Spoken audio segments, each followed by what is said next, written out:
going to be a little different.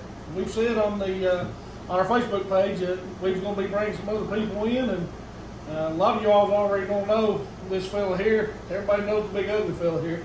That'd be me.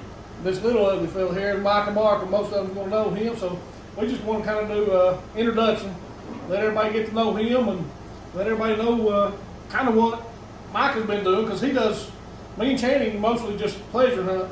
Micah's competition hunting at the highest levels. So we just wanted to kind of get on here and talk to him, pick his brain on some things, and maybe talk about the direction that we're going to be going with the YouTube channel and the possibility of doing a podcast and that kind of thing. So I guess just to get started, we're going to talk to Micah and let him kind of introduce himself and how old he is, how long he's been coon hunting, that kind of deal. How old are you, Micah? My name's Micah Marcum. I've been coon hunting probably since I've been 5 or 6 years old, but probably the competition coon hunting, I've been doing it since I've been about 15, I think. I'm 33 years old. Been doing it a while. Been to a lot of places, but probably I guess you could say I got started coon hunting with my dad. I guess probably the first coon that I remember treeing, Josh, or being around. I mean, my dad had a dog they called Spot, and him and Eddie Smith, they had a dog that they passed back and forth. Was a good dog, I guess, back in the day. I was a little kid, don't remember it much, but remember hunting with Walt Smith, had a red bone, and was on Tick Ridge, and I had a Walker pup named Bud. Come around that ridge, and Walt was sitting in the curve, and old Rusty, he had a red bone, probably as good as they are. It was treed down over in the holler, and I asked Walt, I said, Walt, can I turn this pup down in that holler on that dog out?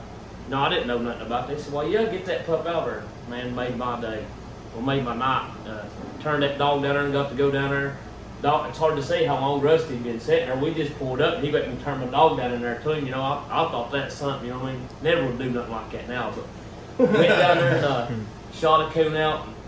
And I mean, just people like that, man, is really what's brought me where I'm at right now. Just people that's good, you know. I guess you could say I started with my Uncle William Collins, and Johnny Collins, and my cousin David. Probably the first competition coon hunt I was ever on, I hunted with Ron Houston and now the Ashland Coon Club, and beat Dillo and them down there, good people. I started competition coon hunting with my uncle, and man, I'd hate to say how much money he'd spend on getting me lessons. He hauled us everywhere though, man. Just thankful for that, you know. Just growing up, I mean, I either had a game rooster in my hand or a dog. I always just had a dog in my hand all the time, and learned a lot, man. Done some dumb stuff, man, with dogs. Had the worst dogs of anybody, I would say, at one time. You know, just stuff that you wouldn't feed, I wouldn't feed, you know, now. But growing up, I just came a long way in this competition coon hunting. So what you tell me is whenever you first got started, you didn't know nothing. You had a blue tick, but now the only thing you'll be caught dead with is a wall. Now, son, I've never had no blue tick. That's what you just said. You said I had a blue tick pup. I've had the Walker pup. Now I've had some beat downs from blue ticks, but now you'll not see one on my lead strap. I shouldn't say you won't see one on my lead strap. If it's good enough, I'd hunt it, but they're far and few between. But now I have hunted with some good ones. Probably in every breed that you could hunt with. Wow. I've hunted with some good ones. All right, well, tell us some of the big, like I said, me and Channing's never been in any big hunts. Channing's hunted in some local hunts, but Micah's hunted on the upper end of these hunts here. World class champion dogs. So, let's hear some of the big hunts you've been in. Well, just to give them an idea. Let you know what you're talking about. I've hunted the CHKC World, PKC World Hunt, AKC World Hunt, hunted the PKC Super Stakes, PKC Nationals. And I was asked one time, they asked me, said, have you ever won anything? I said, I guess I have. What you say, ever won? No, I ain't won that PKC Nationals, the World Hunt, or nothing like that. I said, but I've always been, seem like if I go, I'm always right there in the mix of it. Just can't never get through. And last year I got to go through and make it to the final of the AKC World Hunt, got in the top 6 of the PKC World Hunt, but I've always seemed like Josh just being right there, just can't ever get that breakthrough that I need. I won the West Virginia State Hunt, been in the Final Four of the PKC State Hunt, won the West Virginia Governor's Cup. I mean, UKC-wise, doubled several dogs up at the Super Stakes, doubled dogs at the Nationals. Like I say, made the top 6 of the PKC World Hunt. Ended up getting 3rd in the AKC World Hunt. But just being right there, just ain't never been able to seal the deal. What has been, out of all the casts you've been on, do you have a favorite, most memorable cast that you've been on? Well, I would say that just getting so close right there. And my favorite cast probably this semi-final cast of this year's PKC World Hunt. Who did you hunt against? I was hunting against a dog that I trained, Style. Yeah. Had Oreo, hunting against Style, hunting against John Strickland and Apollo, and hunting against Anthony Allen and Fever. That's probably one of my favorite casts that I've been on. Probably the most nerve-wracking. Probably the most aggravated I've been in the last 45 minutes of a cast as well. But just had a good time, man. Just I've hunted with some really good people out there. Met some really good people along the way. Just to give everybody an idea, when he's talking about that Style dog, we got a video of us hunting with him. It's probably been a year or so ago. Yeah, I had him down at the house hunting. And it was Buck Creek Showtime Style. And he had won quite a bit of money at that time, and even more. Yeah, he's probably won $70,000 right now. Yeah, so legitimate dog. Yeah, he's kind of like me though. He's always been right there, but he just ain't never got the breakthrough. Who owns Style? Kenny Zussman. Kenny Zussman. So yeah, Kenny Zussman. A lot of you all gonna know him. You probably know Style if you know competition hunting any. Yeah. And then Micah was hunting the Oreo dog, and a lot of people seen her.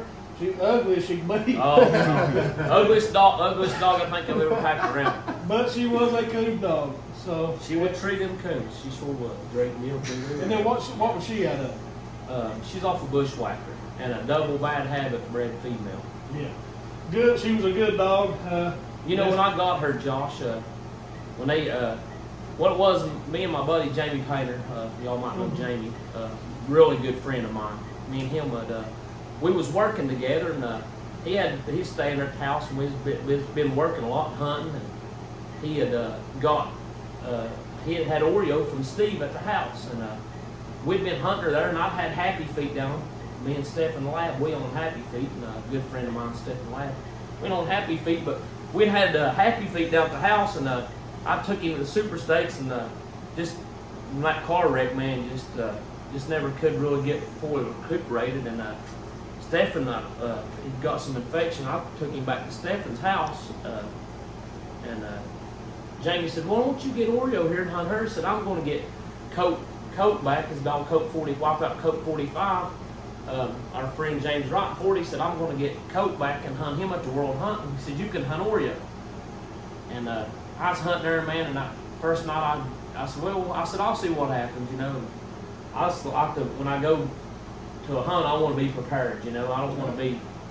If you see me at a hunt, I'm capable of winning, or I feel like I am. I feel like I'm capable of winning it. Where I'll be in a mix of things, or I'm not going to be there. I ain't going to waste my time. I learned that along the way as well. But when I got that dog, I don't know who Steve had. I don't know who had her, but Steve had let some boys and stuff take her and hunt her. Man, they said that dog. Just people you talk to said, "Man, she ain't no good." Said she ain't. Said she ain't what she should. Said she ain't worth $500. I heard a couple of them say, and when I got her, man, and how true that statement, I felt like that statement was. I told Painter, I said, I know this ain't the dog that they bought. See, Steve had bought her from another good friend of mine, Kevin Cable, and I know she was the real deal. I didn't know what happened kind of in between them getting her from Cable and her, and what had happened when we'd got her. I just know she had potential, but I know she needed some things worked on. And I said, told them boys, I said, it's like about 2 or 3 weeks from the World Hunt. I said, I don't really got enough time to get this dog ready. I said, this dog can't win a $30 open event hunt right now. I said, they've got this dog I said, somebody's got this dog so messed up. And I say somebody, but it might just been the dog itself. And I started in hunting her, and I started in hunting her the way that I hunt. And Taylor had coat, and me and him was just every night, man. We used to trim 4 or 5 coons, and she started after a week or two there, man. She started coming around my way. I felt like a little bit, but she still really wasn't. I didn't really want to leave and go to Salem, Illinois with her. Yeah. I felt very unprepared, and one of my friends, Jason Daltrey, that owns XCOM, a good friend of mine, we stopped down to go hunt with him, and we stopped down to go hunt with him, and we hunt that night, and I think out of the truck, Jason's dog and Coat trees a coon here, then Coat trees about 3 or 4 singles. Jason's dog treed a coon, and they'd treed like 2 coons before mine had ever got treed. Before mine had ever got treed, mine got across the water and ended up treeing a coon, and then made a circle slick and just really wasn't looking good. Jason, I always joke him now. Jason said, Micah said, I've got a prediction here. He said, Coat's going to win the world hunt. He was calling his buddies. He said, but now you won't win a cast up there. And I said, well, I kind of feel the same way, Jason. I said, man, she just ain't. So me and Painter goes up 2 weeks before the world hunt. We hunt, and we're hunting at the world hunt. And we're just pleasure hunting a week before up there. And she's just, she's starting to do, I can see a progression in her of the way that I hunt and the way that they had her. They kind of had her a little bit whacked up when I got her. And I said, if she'll just keep doing like she's doing, I think she'll be all right. So we just kept hunting, me and Painter did, and we just kept hunting through that week there, and it had a friend, my buddy Sean Welch, come up from Illinois, and him and my buddy Bruce Raven, they'd come up, and we pleasure hunted the Saturday night before the world hunt. We treated, I think they ended up treating like 21 or 22 singles before daylight, but while I was hunting, we'd treat like 14 coons, and she had treated 5 coons, and she had one little place of downtime there, but overall she looked good with some good dogs. And I said, well, maybe we'll be all right. So Monday night comes, and right out of the truck, Monday night, I forget exactly what happened on that cast, but I got through the early round. I think I treated a couple of coons, and then on the late round, I drawed on the late round there. I drawed Joe Manning and the dog that just won the PKC World Hunt. I drawed him, and out of the truck, Oreo sets over here for 200, just right out of the truck, probably 200 yards in, got a coon. Another dog tree's back behind us. It's on a circle tree. And them dogs get in there, they get spread out. Well, Joe's dog gets treated here, the dog he just won a world hunt with.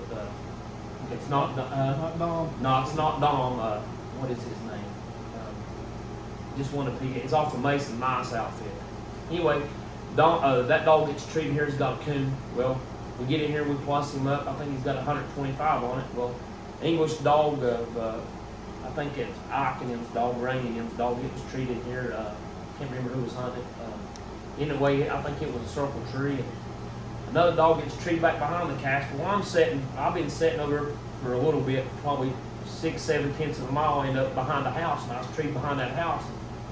I was sitting there, and I had 200 plus, and there's just about 20 minutes to go, and I had to make a decision. Well, if I walk back here, I may be walking out of here and over or whatever. So I said, you know what? She's usually good about treating a coon. I mean, usually good about, she's got them and stuff. So I just struck and treat her. They let me go handle her, and I'm sitting here behind this house. I'm up a big oak tree. And then meanwhile, in between that time, the dog that Joe's hunting, he ended up gets treed on their way back to me. He's got another coon, so now he's winning with 250. I don't know this time because the cast, they're still coming to me. Yeah.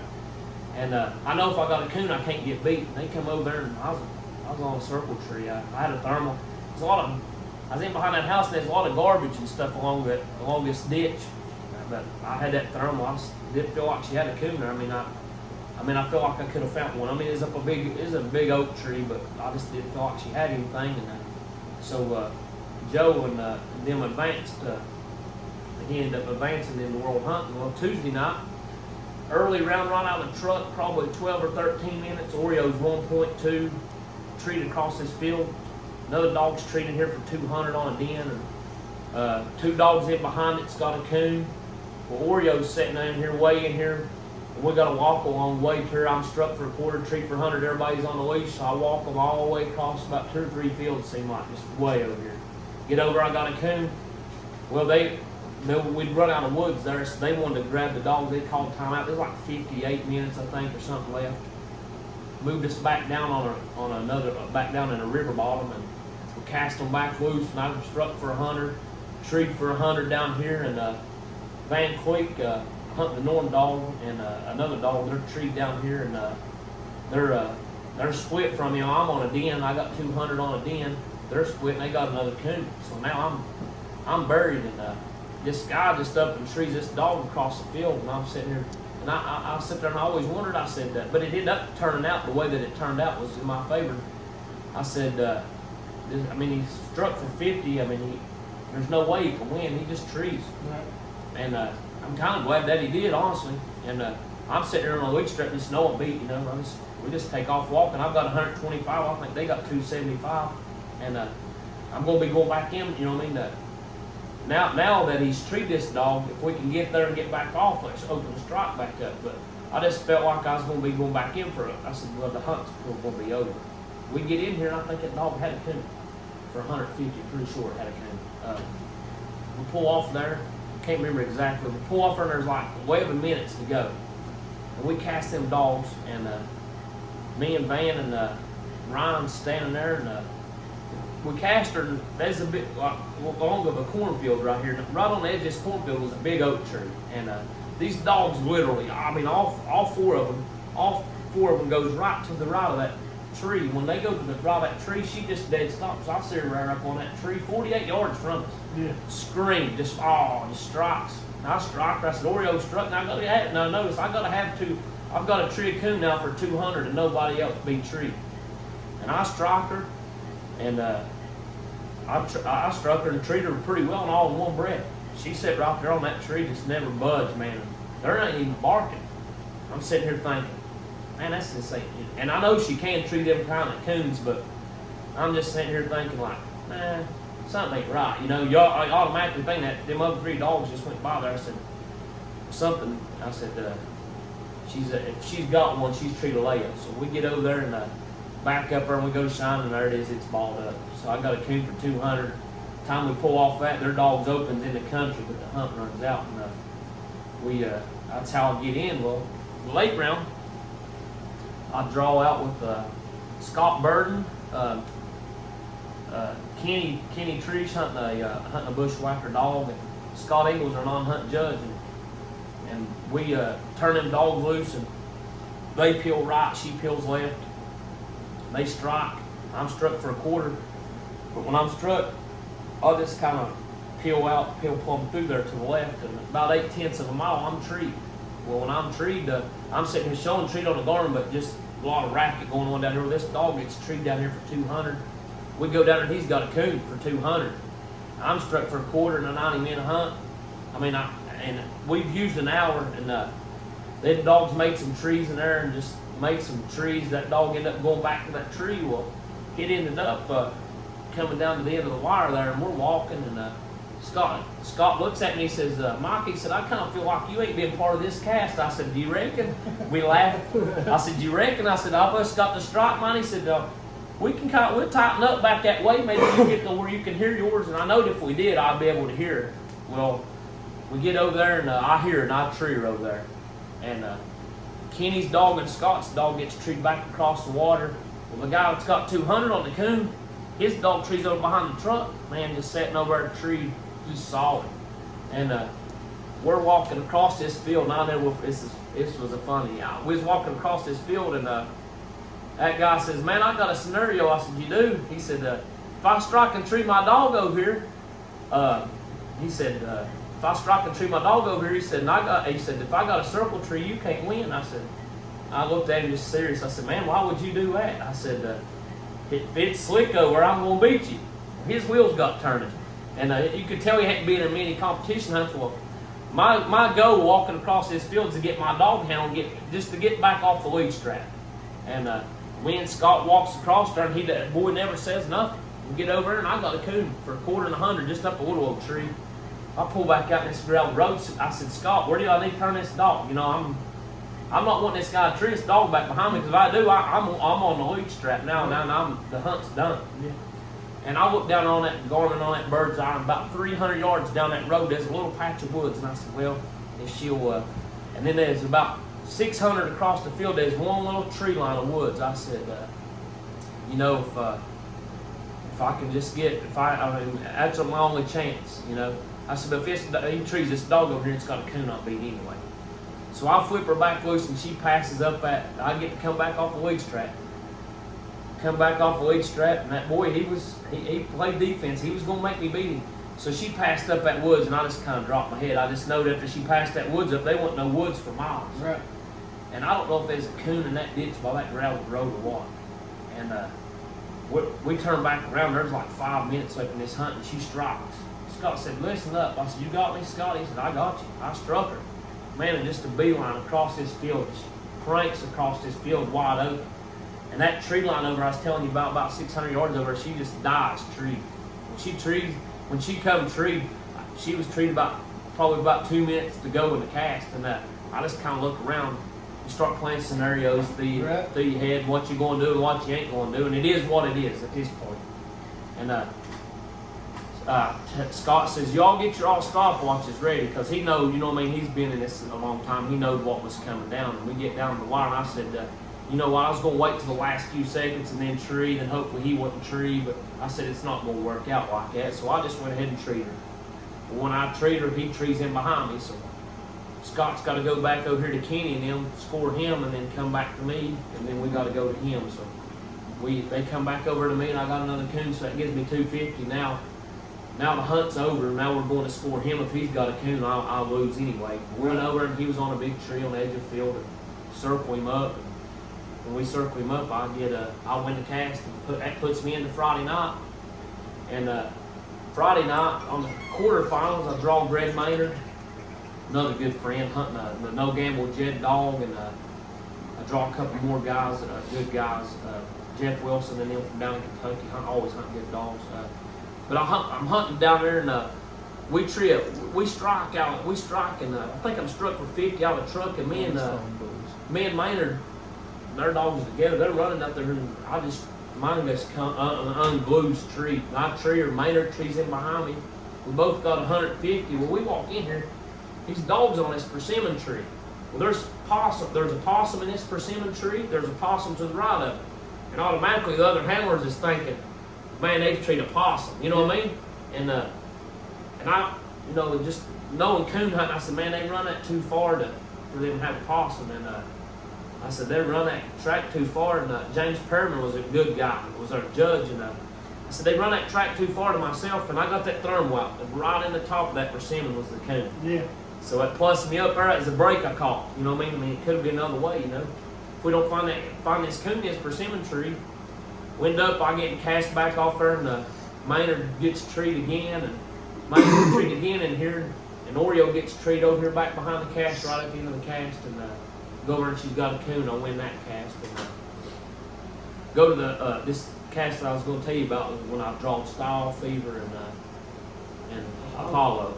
Very, very top of the line. John Strickland, one of the best. I mean, just awesome guy to hunt with on a cast. I mean, just the most enjoyable hunt that you'll have. Kenny's husband, same way. They're just good people.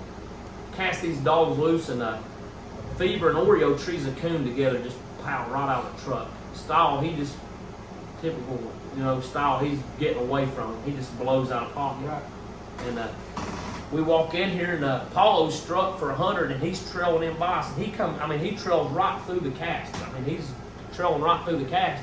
Well, we handle Fever and Oreo, and they got a coon. Well, when they got that coon, Apollo, we're pretty well watching him with our light. He just comes treed over here beside us, and I'm sitting here thinking, I'm never hunting with him. Know he's a good dog. I said, he's jealous treed here. And, I'm just thinking, how dogs will do. I said, well, he's just come here and got treed beside him, covering himself. They flipped the light up there, it said 200. Apollo's got 200 now. Cast him back loose, and Style still haven't heard from him. And just know he's out of the world, out of pocket. So if you get Style out of pocket, then you stand a good chance of winning. Right. And the year before, going in the top 24, he beat me in Happy Feet. Style did. It's kind of a rub sore, when you raised and trained one, and you're this sweet of a hunt, and he knocks you out of the money, And but anyway, we're hunting there, Oreo strikes and trees down here for 200, and Fever trees to the right, and Paulo trees to the left of her. Go in there, I got another coon. I got 2 or 3 coons up this tree for 200. Now I'm in the lead. I walk back out and I cast Oreo back down this field edge. We go over here to Fever, and there's a coon sitting in the next tree over from Fever, and we circle him up. This coon was, we couldn't get him scored. He was just the way the trees were. Well, we go back to John and Apollo. They got another coon. Now John's back. John's took the lead back again, you know, and we cast them back down through. Well, they turned back loose too, and I think Fever might have treated another coon. Apollo's still running. Oreo strikes some trees down there, and I'm looking on this garment, and there's no trees where she's at, and I can just see this oil well. And I said to myself, what in the world is she doing? You know, she's sitting down there tree every breath. I was striking a tree. I said, I ain't gonna go off this bird's eye. They might be a little tree down there, you know. Right. And then she's tree. We walk down there, and we get going down there, and we see her come off these steps of this oil well. I mean, she's going up and down. She's climbing up and down these steps of this oil well, and she's going up and coming down right around the bottom of just tree in every breath. And John kind of looks at me and grins. He said, "What are you going to do now, Mike?" I said, "I don't know." Well, I handle that dog, and I start to get on them steps. John said, "No, you can't be climbing. No, you can't be climbing this score no tree." So I start laughing. I said, "Well, John, you're right." I said, "I can't be. I said, "You're right about that." I said, "I can't be climbing the score no coon." And there's a little berm. I went and had that gas well fixed, and I just stepped up on that berm. You could see that coon laying off. You could see its tail and it laying down the side off that thing. I said, "John," I said, "I got it. Here it is." He said, "Are you kidding me?" I said, "No." I said, "Come here." He said, "Man, oh man." And John looked at me and said, "You'll probably win this world hunt." He said, "That's the kind of luck that it takes." And I said, you know what I mean? You're hunting against good dogs. So we come back off there, and we were hunting with a kid. We've treated like 6 or 7 singles by this time, I think. Or looked at 6 or 7 coons, and his kid is 14 years old. He's our guy, Josh, and he said, he says, "Man, he said, we've hunted over here all week and ain't treated this many coons." And I said to everything, "Well, you probably ain't had all the dog power that you got in here right now." I said to myself, and we get off there, and they walk my minute. Well, that kid hollers back up there, and a great kid though, man, just a good kid. And he hollers back up on that oil well. Well, I got my minute walked, and when we turn back, I turn my light back around, and I hear the judge holler, cut the dog. When I turn back around, that kid's hollering up there, "That coon's barely alive," he said. And I said, "Oh my," I said, and when I flipped her loose, she seen that kid up them steps, and she knowed that coon was up. She'd been up there, no doubt, probably about had it half dead, honestly. And that kid said, "It's barely breathing." When I cast her, she goes back up there and passes the kid going up the steps. We got 45 minutes to go. Apollo and Fever, two of the best dogs, some of the best dogs in the country running over here in Illinois. You know, I mean, they're going to get treated in 45. Styles still out of pocket. Styles not being heard of. Actually, Kenny's withdrawn him at this time and going probably 2 miles to find him. And at this time, I said, "Well, I'm not going to be able to win this cast." I said, Paulo will get treated in 45 minutes, you know, or Fever they'll treat another coon in 45 minutes. And matter of fact, we're sitting here listening to them running. There's coons sitting over here around this edge, and I said, and I just felt like just the scenario of this kid, and it wasn't his fault. I mean, he's a kid, you know. And I said, if she don't look back and see this kid on this, I'm going to be treated here again, you know. And she packs that kid up. She goes up there and gets that coon down and chews on it the rest of the cast. And we're standing there, and man, it's been fun to this point, you know. And I'm sitting there with my head down like this, and just sitting here shaking my head. 45 minutes I have to listen to these dogs run. Yeah. Them throwing off this big long barks, ever was, and you're know, man, then getting ready to get treated. I'm beat. And this dog is sitting over here chewing on this coon. Yeah. And at this time I want to be over on her, you know what I mean? I want to be over her, but I mean it ain't her fault, you know, but because she could get to the coon, so I have to sit there for 45 minutes. They didn't make another tree, and I win this cast. It puts me in the top 6 of PKC World Hunt, but that's probably one of the funnest casts that I've been on, you know, just to be at that, to make it that far, you know. And was $1,584, I think, we make it down to the top 6. It's pretty impressive, really. Yeah, it is. So we want Micah to be able to tell stories like this, because this validates to let you know, he knows what he's talking about when it comes to competition hunting. And he's hunted with the best dogs, some of the best handlers that's ever done it. I've hunted with about all the big. I mean, you hunted with Scott Engel, Kevin Cable. Me and Kevin's really good friends. Hunted with Don Dunlap's. The Dunlaps, some of the best dog men that you'll ever be around. Jeremy McHale's, Missouri, one of the hands down one of the best that I've ever been on a cast with. Right. And that's Josh's brother, right? Yeah, but just very, very good. And actually, Jeremy and them had what I started on was skipper dogs myself, and they actually own Nocturnal Skipper. Tommy Barrett, a friend and stuff from Hamlin and stuff, and my cousin and them, they'd hunted that line of dogs, so I had some kind of a quick with him, you know what I mean? I hunted them kind of dogs. They was big time tree dogs, you know, just good people, man. I've been able to, and you know, you talk about, you take Kevin Cable for an example, very close friend. Actually, while working stuff out of town, keep dogs at his house, just call him. If he tells me something, it's legit, you know. Just a lot of the good dog men in the world, Doug Hebner and them, Dustin Weed, Michael Ward. There's a lot of Barry Kitty. I mean, just good people out there, you know, in the dog world. Had some good experiences with people, you know, and it's like Kevin. I was working in the coal mines when I was in the coal mines, and I had a dog called Bone. I would just, you know how coal mining is, Josh. I mean, they ain't gonna let you off work to go coon hunting. You know what I mean? Right. You can't get off. So I said, Kevin, this dog's got a super stakes left. Will you take him? He said, I'll take him. And I said, the bone collector hunts the next week. I'd like for you to take him to that too. He said, well, we can do that too. I think he took him that week and won almost $13,000. Me up here working every day. Yeah. I'd get, you know what I mean? I'd get home from work, see how he's done. You know what I mean? Just watch him. And but yeah, Kevin and his family's good, very good people. Been close with me. Actually, the dog I got right now is off of Kevin. Actually, both the dogs in my house right now is off of Kevin's dogs. Just nice young dogs. Yeah. We'll get into some of Micah's dogs here in just a little bit and how he comes about some of the dogs he gets to hunt, because me and Channing don't have those type of dogs right now. No. So, but I will just kind of talk to Channing and say he has hunted a couple competition hunts locally. Do you like the competition hunting, or do you like the pleasure hunting better? To me, I like the pleasure hunting a lot better. It's just more fun. You know what I mean? Just being able to just sit around, talk, and joke, carry on, No stuff pressure. like that. No pressure. I mean, if your dog goes out there and don't do nothing, you ain't got to worry about nothing. You can just go out and have fun with your buddies and stuff. That's what it means a lot to me, really. I mean, the competition hunts, I've hunted in a few, and I liked it here and there, but my problem is my dog will take forever, but he's an accurate dog. He wants to make sure, but mine's not a competition dog at all. Yeah. Mine's a 100% pleasure dog, but that was the way I trained him too. Yeah. Because to me, it's funner to just go out and hunt and sit around and do nothing really. Right.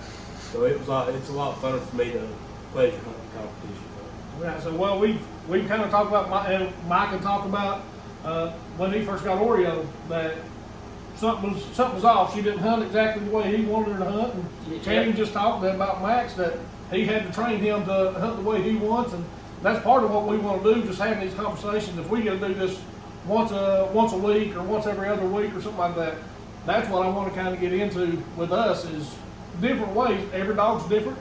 Hunters, the way people hunt are different. The style of dog they want is different, and we want to talk about how we get those dogs to hunt the style we want, or maybe to move on to a different dog. If that dog is not going to do it, can you make that dog do what you want it to do, or do you just look for a certain breeding that those dogs do what you want to do? So, and we're going to talk a little bit more about that. This was just kind of an introduction to Micah, and just to kind of give a little background. Anybody who's ever seen Micah on Facebook knows he only hunts one place. The Boneyard. The Boneyard. That's it. So we changed the name. Me and Micah and Channing, we all talked, and we got a couple people, Jeremiah and Archie. They're not here right now, and of course my boys Bryson and Peyton and Scotty and Logan. Yep, Scotty and Logan. Family, all family. You know? All family. Yep. All close with it. So what? When it comes to changing the name, it was something we kind of wrestled with, because it was always Muncie Outdoors, which out of all this months, me and my boys are the only Muncies. Yeah. So it didn't make sense for us to keep that name and bring other people in that wasn't Muncies, even though we're all same blood. Yeah, I got Muncie blood in me too. That's right. But Yeah. we started talking about the Boneyard, and you all know I'm a minister. These boys are both Christians. We've all ministered in some way, in some form or fashion, over time, and we're all believers. And when I started talking about this, and I've said this on videos before, that anytime I have a platform and people are going to watch, I'm going to use it to glorify God. Amen. And anything we can do to get the word of God out there to somebody that might make a difference. And I started thinking about this name when Micah brought it up to call it Boneyard. Boneyard Outdoors. I thought, it's got a pretty good ring to it already. Yeah. And that's what we already call the places we hunt. But then I started thinking about the biblical perspective of it. And is it all right if we kind of talk about Oh this? yeah, buddy. So We can talk I about know that. this I wanna talk video's about already. nothing. Yeah. 36 minutes long. So we're Let's 36 go. It's minutes almost- in. We're not it's going to get almost into the over. training on this video. We'll do some other videos talking about the training and stuff like that. But I feel like we need to lay the foundation for the Boneyard. Yeah. And as far as it's more than just coon dogs. It's as much about spending time with each other. And but a lot of times us sitting around on the tailgate talking about the Bible, I started thinking about Ezekiel 37, and you all can give your 2 cents on this too, on the Valley of Dry Bones, and what it kind of means. And this is the way my mind works. I'm not going to go through the story. It's Ezekiel chapter 37 if anybody wants to go read it.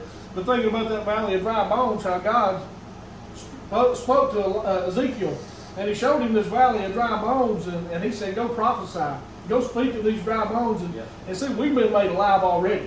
Yeah. Through the work that Jesus Christ did. We've already been made alive, but there's a valley full of dry bones.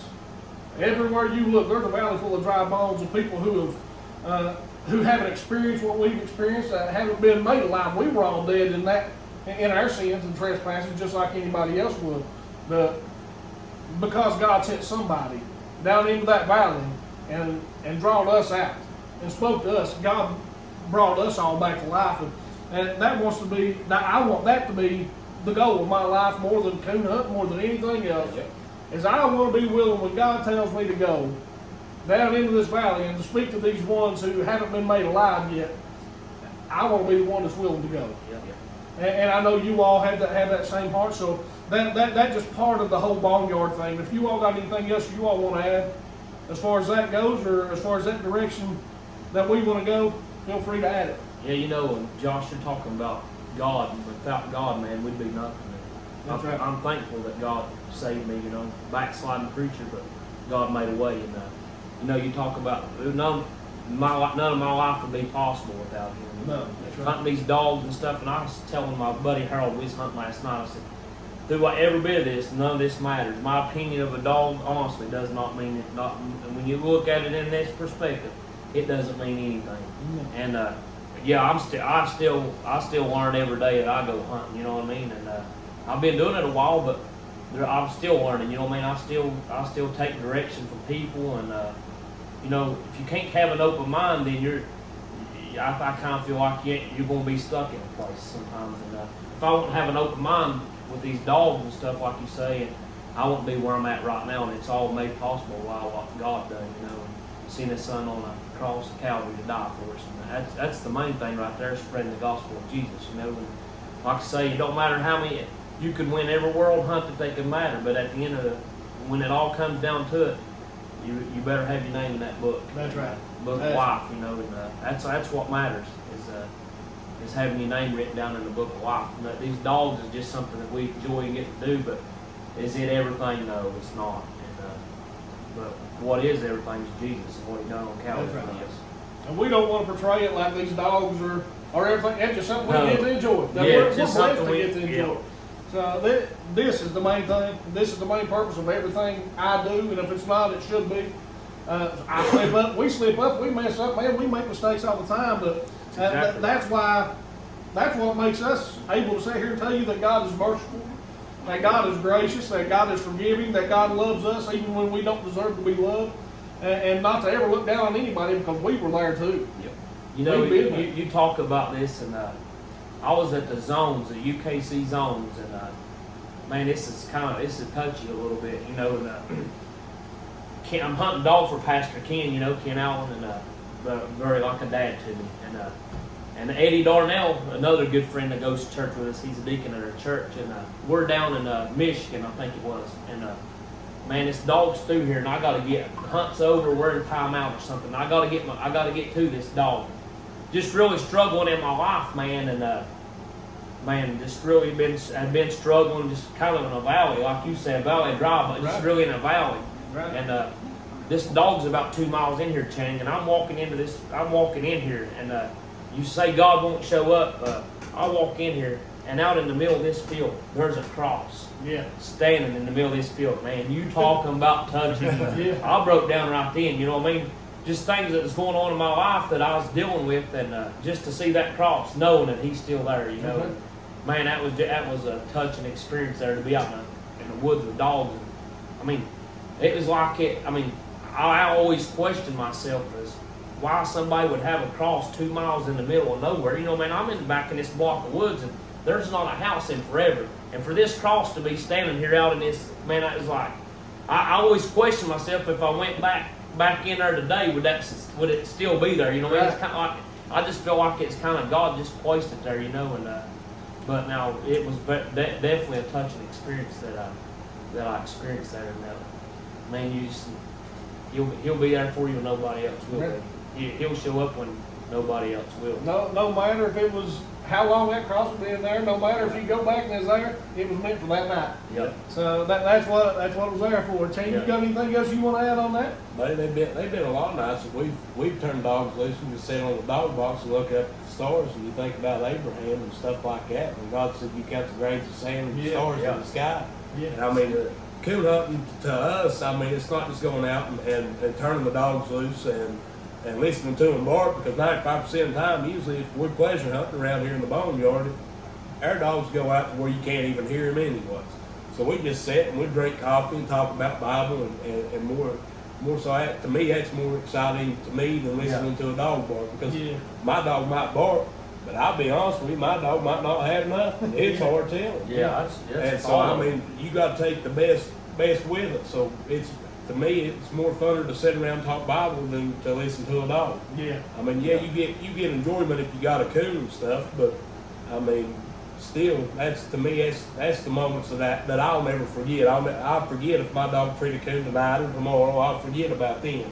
But the nights of sitting on a dog box, looking up at the sky, looking up at the stars, and wondering about God telling Abraham, you count the stars in the sky and the grains of sand. I mean, that's stuff like that you'll never forget in your life. No, that's right. So we're going to get ready to end this one. I know Bryson's arm is about to kill him. About to kill him over there. So. See that video going on. So we'll get we're going to do some more of these, and let us know if you wanted us to do a podcast format where you at least didn't have to look at our ugly faces all the time. Speak for yourself. And if that's something, you calling us ugly, really? if Especially that's this something right you here. was interested in, if these were both culls.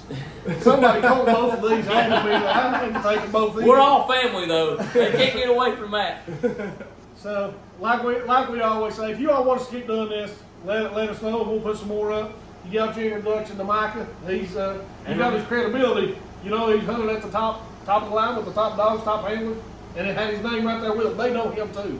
Remember, keep them treated in the boneyard and keep Jesus first. That's right. And until next time, y'all keep looking up.